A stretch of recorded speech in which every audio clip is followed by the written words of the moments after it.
आज की कहानी है वर्मा फैमिली की, जो कि नागपुर के रहने वाले थे और उनके साथ ये इंसिडेंट हुआ था ईयर 2019 में। फैमिली में थे मम्मी पापा और उनका एक बेटा आर्यन। आर्यन की उम्र उस वक्त करीब 17 साल रही होगी। क्यूरियस बच्चा था, नए नए ट्रेंड्स का शौकीन था और उसका एक और शौक था, व्लॉगिंग करने का।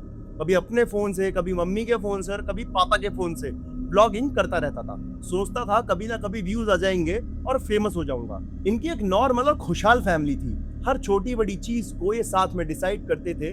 और जो इनकी एक्सटेंडेड फैमिली थी, चाहे वो नाना साइड की हो चाहे वो दादा साइड की हो, मामा मामी, सबसे मिलना जुलना लगा रहता था। एक दिन इनको एक इनविटेशन आता है और उस इनविटेशन के थ्रू इनको लखनऊ में इनके जो रिश्तेदार रहते हैं उनकी एक घर की शादी में इनवाइट किया गया। आर्यन के दूर के कजिन की शादी थी। सारे घर वाले तुरंत तैयार हो गए। मम्मी पापा, दादा दादी, उसके चाचा चाची, सबने हाँ कर दी कि भाई हम भी चलेंगे इस शादी में। पूरा घर तैयार हो गया। पापा मम्मी, आर्यन, नाना नानी, मामा मामी, सब लोगों ने एक 7 सीटर कार बुक करी और सब सवार होकर निकल पड़े। दूरी अच्छी खासी थी, लेकिन दूरी को पूरा तय करने के बाद ये आराम से लखनऊ पहुंच गए। लेकिन किसी को अंदाजा नहीं था कि ये ट्रिप, जो सिर्फ एक शादी अटेंड करने के लिए की जा रही है, ये एक रात में इतनी खौफनाक मोड़ ले लेगी। लखनऊ पहुंचे तो देखा जिस होटल में इनको ठहरना था वो एक नॉर्मल सा होटल था। अभी एक वेल्दी फैमिली से बिलोंग करते हैं, तो इनको normally 3 star, 4 star, 5 star hotels में ही रहना पसंद है। इन्होंने सोचा यार इतनी दूर से आए हैं और यहाँ इतनी फैसिलिटी मिलेगी नहीं, एक काम करते हैं कोई अच्छा सा होटल ले लेते हैं। और प्लान एक साथ में ये भी था कि शादी निपट जाएगी, उसके बाद और रुक के लखनऊ, बनारस और कई जगह घूम के आ जाएंगे। और वैसे भी पहली बार ये लखनऊ आए थे, इसलिए जो दूल्हे के घर वालों ने होटल बुक किया था, इन्होंने उस होटल को छोड़ दिया और खुद ढूंढ के एक बड़ा होटल फाइनल किया। 5-6 मंजिल का एक आलीशान होटल जो कि 4 स्टार था। अंदर गए, मैनेजर से बात हुई, रूम देखा और सब कुछ फाइनल हो गया। चाबी लेने लगे तभी मैनेजर ने एक बात बोली, सर आप लोग यहाँ 10 दिन के लिए रुक रहे हैं ना? उन्होंने कहा हाँ जी, हम 10 दिन के लिए रुक रहे हैं। सर मैं आपको एक बात बताता हूँ, पीछे हमारे होटल की ना एक बिल्डिंग है, वो काफी वीरान पड़ी हुई है। आप उस बिल्डिंग के आसपास मत जाइएगा। क्या है वहां पे लोहे का सामान, सरिया वरिया ये सब पड़ा हुआ है, उससे आपको इंजरी होने का खतरा हो सकता है। फैमिली के मन में सवाल आया, मैनेजर ऐसा क्यों कह रहा है? और उन्होंने फिर बोला भी कि भाई साहब हम होटल में रहने आए हैं, होटल में रहेंगे, हम पीछे वाली बिल्डिंग में क्यों जाएंगे? लेकिन मैनेजर ने कुछ घुमा फिरा के बात बोल दी और वो वहां से ये बोल के निकल गया, छोड़िए ना सर, इतना टेंशन मत लीजिए, आप थके हुए हैं, जाके आराम कीजिए। बस ये है, मैं आपकी सेफ्टी के लिए बता रहा हूँ, आपके साथ में बच्चे हैं, बड़े बुजुर्ग हैं, कोई ऊंच नीच हो जाए, इसलिए आप उधर मत जाइएगा। सबने उसकी बात को नजरअंदाज कर दिया। सब लोग बहुत ज्यादा थके हुए थे और फिर रूम में चले गए। रूम में जाने के बाद इन लोगों ने आराम किया और उसके बाद करीब रात के 10 साढ़े 10 हो रहे होंगे। और रात को पता नहीं आर्यन के दिमाग में क्या आती है, आर्यन क्या सोचता है, वो अपने पापा से बोलता है, पापा मैं पीछे वाली बिल्डिंग में हुआ हूँ क्या एक बार? उसके पापा बोलते हैं, कौन सी बिल्डिंग?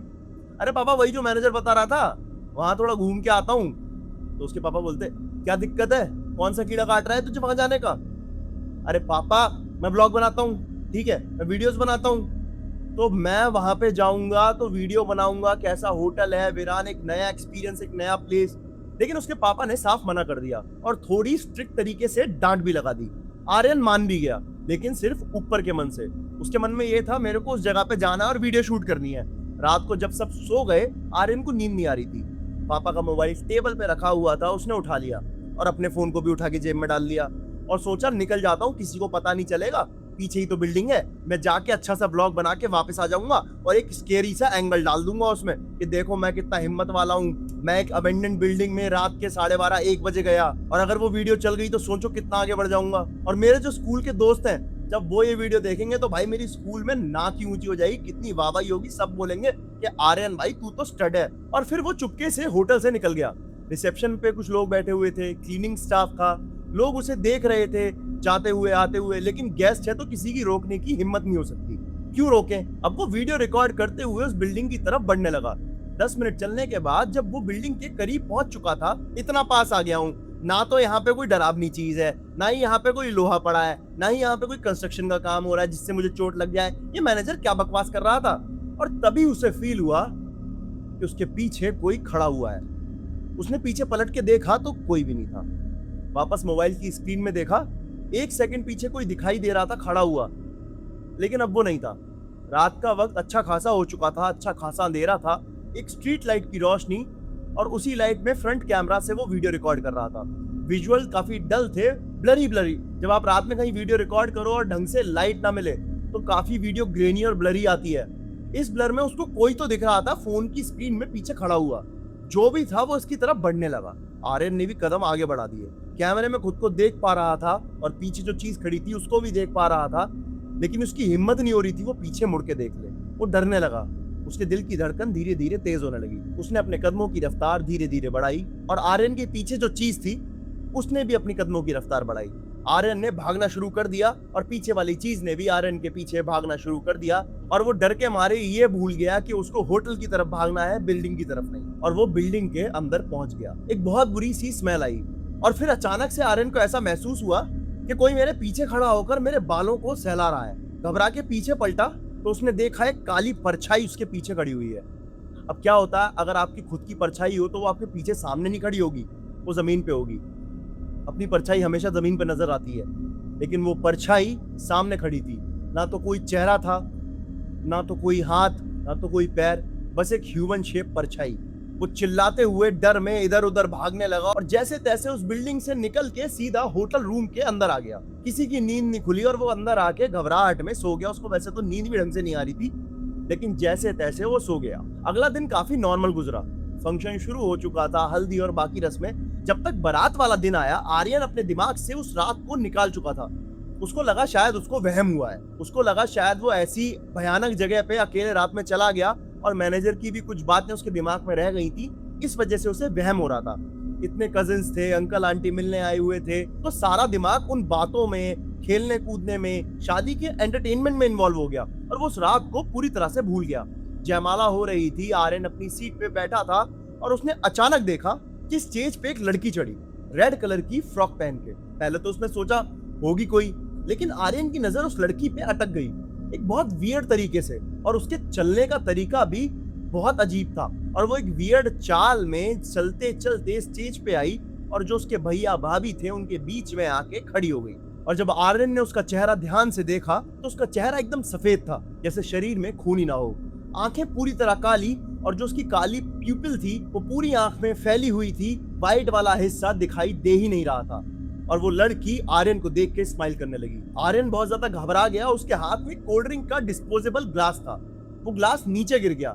जैसे ही उसने ग्लास को नीचे देखा और अचानक से ऊपर देखा तो मुंह के सामने एग्जैक्ट 2 से 3 इंच की दूरी पे वो लाल फ्रॉक वाली लड़की खड़ी हुई थी। वो उसको देख के थोड़ा पीछे हटा और वो अचानक से आगे आई और आगे आई। इतनी जोर से इसके मुंह के पास आके चिल्लाई कि आर्यन घबरा गया और वहीं बेहोश हो गया। और जब आर्यन की आंख खुली तो पूरे 3 दिन बीत चुके थे। वो डरा सहमा अपने होटल रूम में जागा। मम्मी उसके पलंग के पास बैठी हुई थी। पापा बाहर किसी से फोन पे बात कर रहे थे और आर्यन ने फिर अपनी मम्मी से पूछा, मम्मी क्या हो गया, हम लोग यहाँ कब पहुंचे? मम्मी मुझे बहुत डर लग रहा है, मेरे सामने कोई खड़ा हुआ था, मेरे सामने कोई खड़ा हुआ था। तो उसकी मम्मी बोलती, कौन खड़ा हुआ था बेटा, कौन खड़ा हुआ था, पूरी बात बता, क्या हुआ?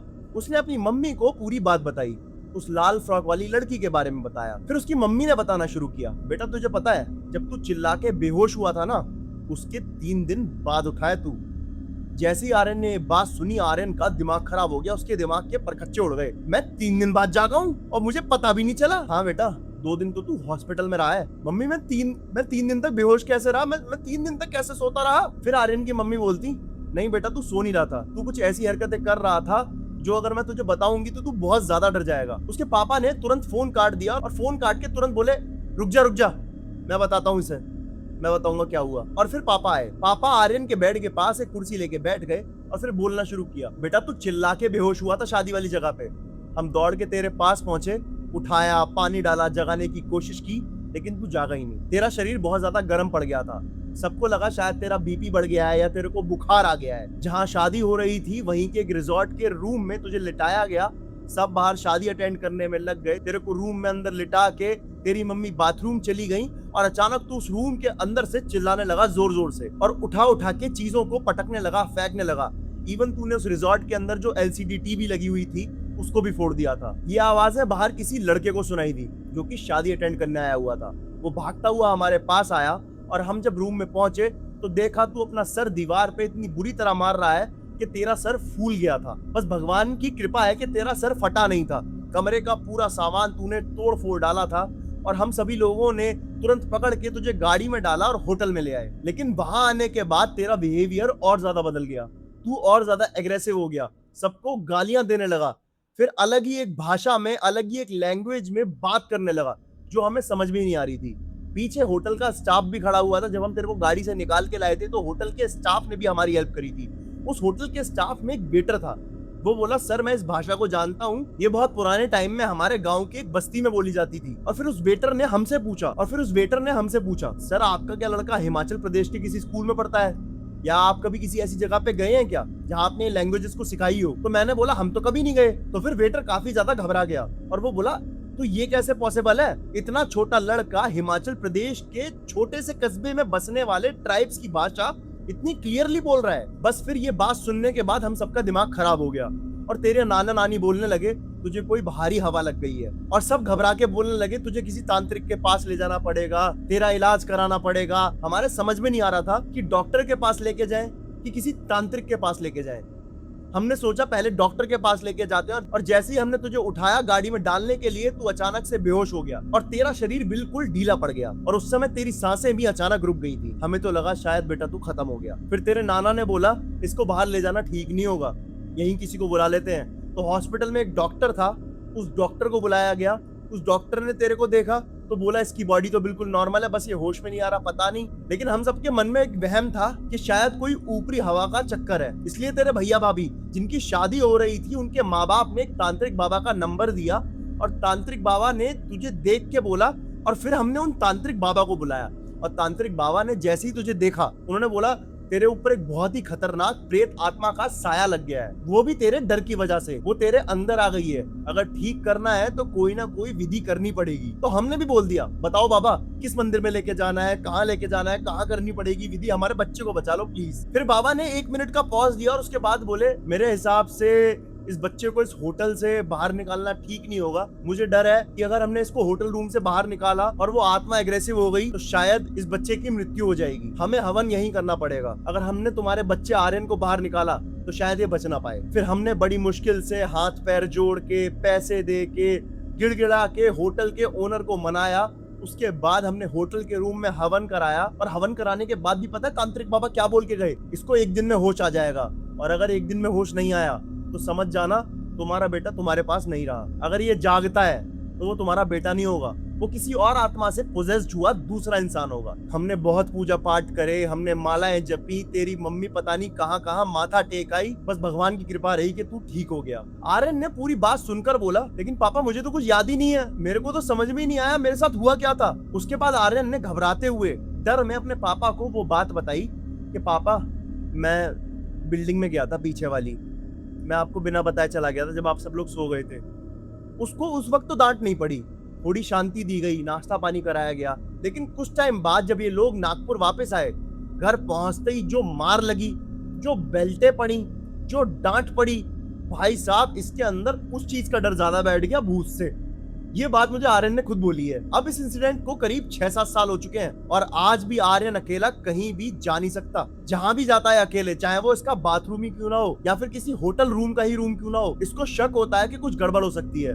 नया शहर हो, पुराना होटल हो, कोई भी अनजान जगह हो, ये अकेले निकलने से पहले 10 बार सोचता है। फैमिली अब भी लखनऊ जाती है रिश्तेदारों से मिलने के लिए, लेकिन उस होटल का नाम कभी नहीं लिया जाता, पीछे वाली बिल्डिंग का जिक्र तक नहीं किया जाता। जब आर्यन ने ये बात अपने पापा को बताई थी तो आर्यन के पापा ने उस वेटर का नंबर ले लिया था जिसने बताया था इनको आदिवासी भाषा के बारे में। और जब आर्यन के पापा ने उस वेटर से पूछा कि उस बिल्डिंग का सीन क्या है, तो उस वेटर ने बताया कि सर यहाँ पे रात में एक लड़की की बॉडी मिली थी, उसकी डेथ कैसे हुई, वो लड़की यहाँ कैसे पहुंची, किसी को नहीं पता। बस उसकी जब बॉडी मिली थी तो उसके पेट के अंदर से करीब 6 सरिया पार हो रखे थे। जब मैंने ये स्टोरी सुनी तो मैंने आर्यन से एक बात बोली कि भाई जैसी गलती तूने की, तू मरते मरते बचा।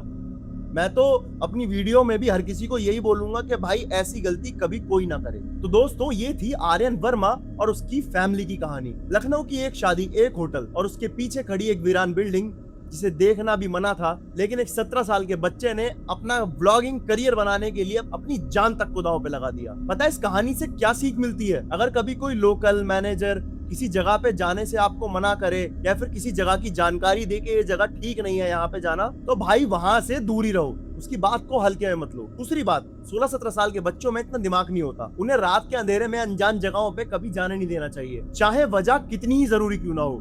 और खासकर व्यूज, लाइक, कंटेंट के चक्कर में अपनी जान को दांव पे मत लगाओ। आपकी सेफ्टी सबसे पहले है। तीसरी बात, अगर किसी के बिहेवियर में अचानक बिना वजह बहुत ज्यादा बदलाव आए, आवाज बदल जाए, लैंग्वेज बदल जाए, शरीर गर्म हो जाए या अचानक से शरीर बहुत ज्यादा ठंडा हो जाए, तो उसे तुरंत सीरियसली लो। टाइम वेस्ट मत करो। हो सके तो सबसे पहले डॉक्टर को दिखाओ, और अगर डॉक्टर भी हाथ खड़े कर दे तो दूसरी चीजों का सहारा लो, क्योंकि किसी अपने की जान से बढ़कर कोई चीज नहीं होती। चौथी बात, अगर आपको अनजान जगह पे कोई भी चीज दिखे या कोई चीज आपको छुए, तो बिना वक्त बिताए, बिना वक्त वेस्ट करे वहां से निकल लो। चाहे कितनी भी क्यूरियोसिटी हो, वहां पे रुको मत। आज भी उस लखनऊ के होटल के पीछे वो वीरान बिल्डिंग खड़ी हुई है, लेकिन आर्यन उस बिल्डिंग, उस रात और उस इंसिडेंट को सुन के आज भी घबरा जाता है। मेरा नाम है नकुल शर्मा और आप देख रहे हैं द ओनली नकुल। वीडियो को लाइक कीजिए, शेयर कीजिए, चैनल को सब्सक्राइब करना बिल्कुल मत भूलिएगा। अगर आपके साथ कभी कोई ऐसा इंसिडेंट हुआ है, कोई भी पैरानॉर्मल घटना हुई है, कोई भी भूतिया इंसिडेंट, तो आप अपनी कहानी मुझे कमेंट सेक्शन में भेज सकते हैं, या फिर आप अपनी कहानी डिस्क्रिप्शन में दी गई ईमेल आईडी पे मुझे भेज सकते हैं। क्या पता अगला एपिसोड आपकी कहानी का ही हो। तब तक के लिए अपना ध्यान रखिए। जय हिंद, जय भारत, जय बजरंगबली।